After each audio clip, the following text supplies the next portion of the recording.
जनाब अगर नवीका के शो पर मैं होती खुदा की कसम यफा कराते ऐसे ऐसे कैसी मांग रही है सामने धमकी नहीं दे रही। मैं बता रही हूँ अगर मेरे दीन पर बात आएगी, मेरे रसूल पर बात आएगी तो ऐसी ऐसी बहुत सारी जाने कुर्बान। क्या कोहराम मचा रहा है तुम्हारा भारत तुम्हारे बाप का है? मुसलमानों का था, मुसलमानों का है, मुसलमानों का रहेगा। हमने कुर्बानियां दी थी यहाँ पर, भगवा चिंटू ने नहीं दी थी। लानत है, धिक्कार है तुम लोगों पर कि 5-5 हजार के लालच में तुम दीन को बदनाम करते हो, इस्लाम को बदनाम करते हो, रसूल पाक को गालियां दिलवा रहे हो। तो धिक्कार ऐसे समाज पर और उन लोगों पर भी है जिनके समाज में ऐसे लोग रहते हैं जो रेंटल मुल्ला जाते हैं और जितने कहते हैं हम पॉलिटिकल एनालिसिस हैं, ये जो जाके नौटंकी करते हैं। सिर्फ 1-2 लोग हैं जो काबिल हैं, अगर वो जाना चाहें तो जाए, लेकिन दूसरे लोग जो सिर्फ पैसे कमाने का, मुस्लिम समाज को एक फंड और बनाना चाहिए जहाँ अपनी ज़कातें खैरातें देते हैं, एक और फंड बना लें जहाँ रेंटल मुल्ला को 5-5 हजार आप देने शुरू कर दें ताकि ये इस्लाम का सौदा ना कर कर। आज हमारे मुल्क के वाइस प्रेसिडेंट जलील हो रहे हैं। किसकी वजह से जलील हो रहे हैं? बीजेपी की वजह से, निकम्मी शर्मा की वजह से हो रहे हैं, नुपुर शर्मा की वजह से हो रहा है। तो पूरी दुनिया में जो भारत की छवि खराब करी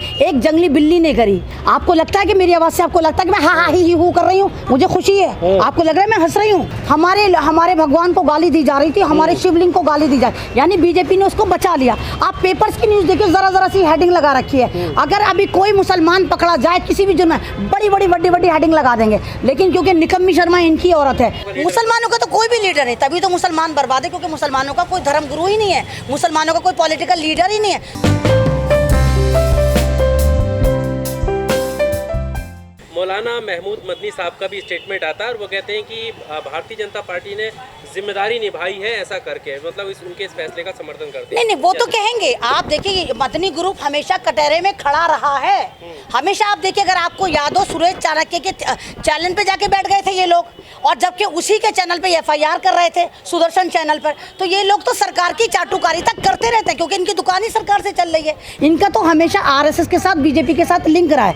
ये धर्मगुरु नहीं है, ये पॉलिटिकल धर्मगुरु जबरदस्ती बने हुए हैं। ये तो सरकार के संरक्षण में रहते हैं, सरकार इनको फर्रा देती है। ये फर्रा बता दो, आप बताइए NRC में कहाँ थे, ज्ञानवापी मस्जिद पे कहाँ थे? आप देखिए मुसलमानों की मॉब लिंचिंग होती, कोई एक ट्वीट तक नहीं करता, कुछ नहीं कहता। तो फिर अब ये क्यों कर रहे हैं? और यहाँ भी ये BJP को प्रोटेक्ट, यानी अपने आकाओं को ही खुश करते नजर आ रहे हैं। ये मुसलमानों के धर्मगुरु नहीं है, सरकार के धर्मगुरु हैं।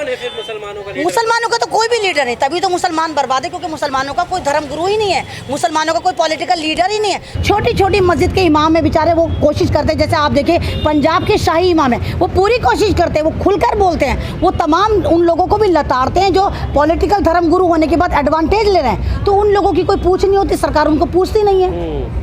अच्छा, पॉलिटिकल धर्मगुरु की आप बात कर रही हैं, लीडर की बात कर रही हैं, असदुद्दीन ओवैसी का नाम आता है लीडर करने, क्योंकि उनकी वो तमाम मुद्दे उठाते रहते हैं जब भी मुसलमानों का कहीं। नहीं, असदुद्दीन ओवैसी उठाते हैं, बहुत अच्छी बात है, उठानी चाहिए। लेकिन असदुद्दीन ओवैसी साहब की एक पार्टी है जनाब, वो भी जैसे कांग्रेस, BJP, आप पार्टी, ऐसे असदुद्दीन ओवैसी के नहीं, मुसलमानों के हित में भी है। एक पार्टी बनाई गई है जिसमें सिर्फ मुसलमानों की नहीं है, सबकी सुनती है। अगर ओवैसी साहब मुसलमानों के हित की बात करते हैं तो बहुत अच्छी बात है, तमाम पार्टियों को करनी चाहिए।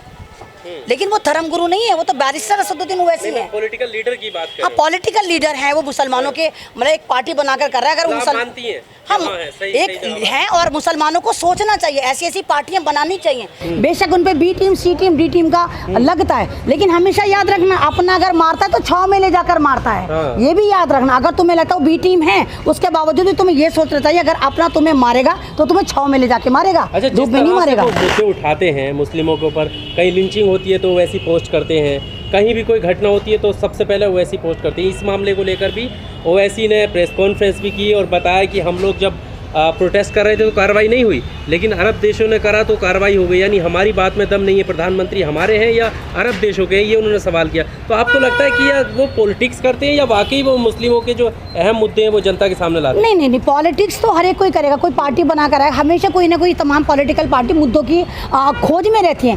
कोई ऐसा मुद्दा मिले जिसपे हम चीखे चिंगाड़ें, तो वैसे साहब भी वही कर रहे हैं। नहीं तो वैसे साहब का अगर आप देखें, जाकर हैदराबाद में जाकर देखें, वैसे साहब की क्या मकबूलियत है वहाँ पर। जितने वहाँ के मुसलमान हैं, अगर वैसे साहब इतने ग्रेट लीडर हैं तो तमाम हैदराबाद ओवैसी साहब के पीछे होना चाहिए। तो मात्र वहाँ पर 2.5 या 3% मुसलमान ओवैसी साहब को समर्थन देते हैं। तो जाहिर सी बात है, पहले इंसान घर से मजबूत होता है, बाद में बाहर मजबूत होता है। लेकिन क्योंकि उनकी एक पॉलिटिकल पार्टी है, वो मुद्दों पे बात करते तो अच्छी बात है।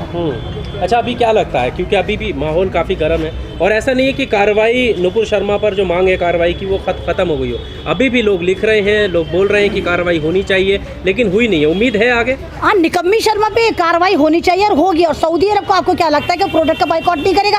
करेगा। सारे प्रोडक्ट को कफना दिया गया। आप ये देखिए, सऊदी तो वो प्रोडक्ट खरीद चुका है, वो तो अपना नुकसान कर रहा है, भारत को नुकसान नहीं कर रहा। वो तो जो प्रोडक्ट खरीद लिए उनको कफना रहा है या बाहर फेंक रहा है, कुवैत फेंक रहा है, ओमान फेंक रहा है। इवन आप देखिए कि दोहा कतर में हमारे जो वाइस प्रेसिडेंट थे उनका डिनर था, उनको डिनर नहीं करने दिया कि जाओ भाई वापस चले जाओ। तो किसकी वजह से बेइज्जती हुई? बीजेपी की वजह से बेइज्जती हुई। आज हमारे मुल्क के वाइस प्रेसिडेंट जलील हो रहे हैं। किसकी वजह से जलील हो रहे हैं? बीजेपी की वजह से, निकम्मी शर्मा की वजह से हो रहे हैं, नुपुर शर्मा की वजह से हो रहा है। तो पूरी दुनिया में जो भारत की छवि खराब करी एक जंगली बिल्ली ने करी, और उस पर फिर भी कार्रवाई नहीं, सिर्फ पार्टी से निकाल दिया। तो ये सॉल्यूशन नहीं है। आप पार्टी में रख लो लेकिन उस पर FIR करके जेल में डाल दो। डंका नहीं बज रहा है देश भर में, दुनिया हाँ, बज रहा है, बिल्कुल बज रहा है। बलात्कार में डंका बज रहा है, मुसलमानों के जेनोसाइड में डंका बज रहा है, मीडिया को मारने में डंका बज रहा है, जिस तरह भारत का संविधान खत्म हो रहा है उसमें डंका बज रहा है, जिस तरह किसानों को मारा गया था उसमें डंका बज रहा है, जिस तरह भारत में तमाम लोगों की अनदेखी हो रही है उसमें डंका बजा, जिस तरह सरकार ने तमाम सेक्टर को प्राइवेट हाथों में दे दिया उसमें डंका बजा, जिस तरह अदानी को दुनिया का नंबर 5वें अमीर पे कर दिया उस बात पर डंका बज रहा है। डंका बज रहा है, बेशक बज रहा है भाई। आपको खुशी हो रही है क्या विदेशों में इस तरह की छवि जा रही है? आपको लगता है कि मेरी आवाज़ से आपको लगता है कि मैं हाँ हाँ ही हूँ कर रही हूँ? मुझे खुशी है। आपको लग रहा है मैं हंस रही हूँ? मतलब मेरे लफ्ज़ों से ऐसी गोलियाँ निकली, आप फिर भी खुशी कह रहे हैं। मैं आपके चैनल पे बोल रही हूँ जबकि मुझे पता है कि सरकार के टारगेट पर हूँ। मेरा अभी फेसबुक यही तो कहा जाता है कि ऐसा लग रहा है कि समर्थन मिल रहा है इन लोगों को, खुश हो रहे हैं कि देश की बदनामी हो रही है। नहीं तो अगर हम खामोश थे तब भी तो हमारे पे जुल्म था। आप देखिए कि 3 साल से मुस्लिम समाज सोया पड़ा था, खामोश था, तब भी जुल्म था। यहाँ मॉब लिंचिंग कर दी, वहाँ मुल्ला को मार दिया, यहाँ मस्जिद के इमाम को पकड़ के ले गए, इस पर UAP लगा दिया, इसको पकड़ लिया। जब NRC हुई तब मुसलमानों को होश आया कि अब हमें होश आ जाना चाहिए, अब तो ये हमारी नागरिकता ही छीन है। और उसके बाद लगातार मुसलमान टारगेट पर है। तो मरना तो सबको है। आप मरिए, आप बोल कर मरेंगे, आप बिना बोले मरेंगे तो ज़्यादा बेहतर है कि आप बोल कर मरें। किसी शायर ने बहुत खूब करा, मौत उसकी है करे जिसका ज़माना अफसोस, यूँ तो दुनिया में सभी आए हैं मरने के लिए। तो कुछ करके जाओ ना यार, बता के जाओ तुम इंसान हो, कुत्ते के पिल्ले नहीं हो, जानवर नहीं हो जो गली गली में भौंकते फिरते, कोई भी ट्रक या कोई भी गाड़ी आती है कुचल कर चली जाती हो। अगर इंसान हो, अगर वाकई तुम अशरफुल मखलूक़ात हो तो तुम्हें दर्द होना चाहिए जब तुम्हारा भाई मरता है, चाहे वो हिंदू भाई हो, चाहे वो सरदार भाई हो, चाहे वो सिद्धू मूसेवाला हो, चाहे वो दूसरे लोग हो जिनको कत्ल करा जा रहा है। अगर कोई भी मरता है तो आपको दर्द होना चाहिए। एक आखिरी सवाल मेरा, टीवी डिबेट से ये जो इस तरीके की अभद्र टिप्पणी निकली थी, टीवी डिबेट पर मैं आखिरी आपकी प्रतिक्रिया चाहूँगा, क्योंकि वहाँ पर ऐसा नहीं है कि सिर्फ एक ही समाज के समुदाय के लोग बैठे, हर धर्म के लोग वहाँ पर बैठते हैं और वो भी अपनी बात रखते हैं। आपको लगता है कि सभी लोग इस तरीके की भाषा का इस्तेमाल करते हैं, दूसरे लोग भी करते हैं, चाहे वो मुस्लिम समाज? नहीं, आप ये देखिए कि निकम्मी शर्मा को किस तरह बीजेपी ने प्रोटेक्ट करा। उसने कहा कि ये तो प्रतिक्रिया थी, हमारे भगवान को गाली दी जा रही थी, हमारे शिवलिंग को गाली दी जा रही, यानी बीजेपी ने उसको बचा लिया। आप पेपर्स की न्यूज़ देखिए, ज़रा सी हेडिंग लगा रखी है। अगर अभी कोई मुसलमान पकड़ा जाए किसी भी जुर्म में, बड़ी हेडिंग लगा देंगे, लेकिन क्योंकि निकम्मी शर्मा इनकी औरत है उसने नहीं करा। दूसरी बात, टीवी डिबेट में मुस्लिम समाज को बचना चाहिए। स्ट्रीम चैनल पे मत जाइए आप 5000 के लालच में, 8000 के लालच में जो रेंटल मुल्ला जाते हैं और जितने कहते हैं हम पॉलिटिकल एनालिसिस हैं, ये जो जाके नौटंकी करते हैं। सिर्फ 1-2 लोग हैं जो काबिल हैं, अगर वो जाना चाहें तो जाए, लेकिन दूसरे लोग जो सिर्फ पैसे कमाने के लिए जाते हैं। तय करेगा कि कौन काबिल है कौन नहीं? उनको बुलाया जा रहा है? नहीं, क्यों बुलाया जा रहा है? बुलाया नहीं जा रहा। आपको क्या मैं नजर नहीं आती? क्या सोशल मीडिया पे मैं वायरल नहीं रहती हूँ? क्या मुझे कॉल नहीं आती होंगी? आपको जबरदस्ती तो घर से उठा के जंजीरें डाल के नहीं लेके जाते होंगे, आप अपनी मर्जी से अपने लालच में तो जाते होंगे। अगर आपको वाकई आपका घर का गुजारा नहीं चल रहा तो मुस्लिम समाज को एक फंड और बनाना चाहिए, जहाँ आप इतनी ज़कातें खैरातें देते हैं, एक और फंड बना लें जहाँ रेंटल मुल्ला को 5-5 हज़ार आप देने शुरू कर दें, ताकि ये इस्लाम का सौदा ना कर आए। तो रेंटल मुल्ला बोल रही है, वो पक्ष रखते हैं। अच्छा, अगर हम पक्ष नहीं रखेंगे पता कैसे चलेगा? जनाब, अगर नवीका के शो पर मैं होती, खुदा की कसम यथवा कराते ऐसी तैसी माँ कराती, धमकी नहीं दे रही। मैं बता रही हूँ, अगर मेरे दीन पर बात आएगी, मेरे रसूल पर बात आएगी तो ऐसी बहुत सारी जाने को। संवैधानिक दायरे में आप रहकर कार्रवाई की मांग करिए। तो संवैधानिक दायरे में बात हुई। आप देखिए, दूसरी एक नफरती गेंडी है, वो कह रही है जुमे पे पाबंदी होनी चाहिए, जुमे की नमाज नहीं पढ़ने देंगे।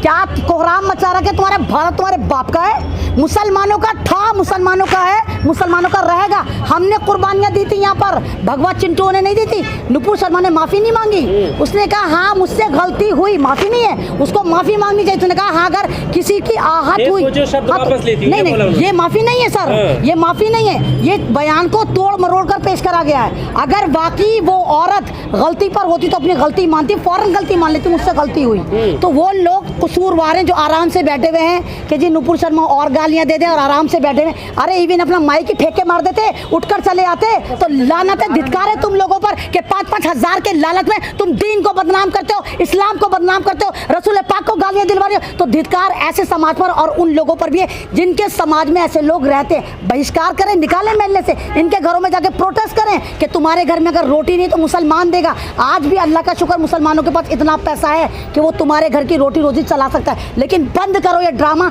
स्ट्रीम चैनल पे जाके मजहब को गालियां दिलवाना, रसूल पाक को गालियां दिलवाना।